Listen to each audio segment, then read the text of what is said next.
কে ভাই পোস্ট করেছিল এমন একটা দেশ যেখানে সিএম কে হারাইতে পিএম টেনশনে। ভাই পিএম কে তো আমি কোনো টেনশনই দেখতে পেয়েছি না। বিন্দাস প্রিন্সেপ ঘাটে ঘুরে বেড়াচ্ছে সকালবেলায়, নৌকাতে গঙ্গায় নেমে গিয়েছে, বিন্দাস ছবি তুলছে ক্যামেরা দিয়ে পরে, রাস্তার পাশে দাঁড়িয়ে পড়ে ঝালমুড়ি খেলছে। পিএম কে তো আমার 1% কোথাও টেনশনে লাগছে না ভাই, টেনশনটা আরেকজনকে লাগছে। মহাভারতের লেখক আইটিআই কে আইআইটি, গান্ধীজি নাইট উপাধি ট্যাগ করে দিছে, একজন 14+3=21 বলছে। হাওড়া স্টেশন তো ইন্টারন্যাশনাল স্টেশন, তাও আর উনি বানিয়েছেন। পাগল নাকি?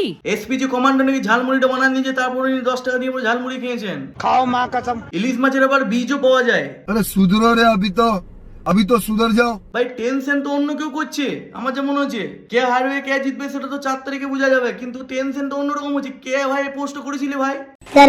ভাই আমি তো নিজে ইতিহাস ভুলে গেছি।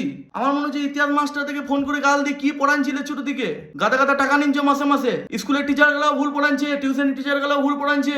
ভাই আমি তো জানতাম East India Company Howrah station বানাচ্ছিল, তো আবার 1851-তে। এখন ইনি বলছেন আমি বানাচ্ছি। হাওড়া স্টেশনটা ইন্টারন্যাশনাল স্টেশন আমি করে দিয়ে গিয়েছিলাম। ये क्या सुन रहा हूँ मैं? ওদের অনুগামীরা আবার বিশ্বাস করলে ভাই কথাটা।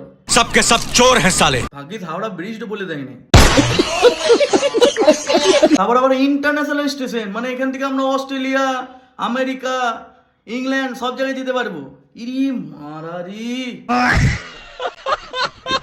ঝালমুড়ি একজন খেয়েছে, ঝাল অন্য জায়গায় লেগেছে। মানে আমি শুধু দেখছি মোদিজি একটা করে কার্যকলাপ করছে বাংলায় এসে, আর অন্য জনা ঝাল লেগেছে ওইটু নিয়ে। ভাই মোদিজি তো মুখ দিয়ে কিছু বলেও নাই।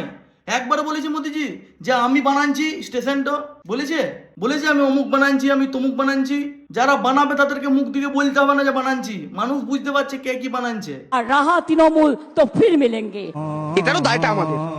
সত্যি বাংলার মানুষের কাছে আমরা ক্ষমা চাইছি।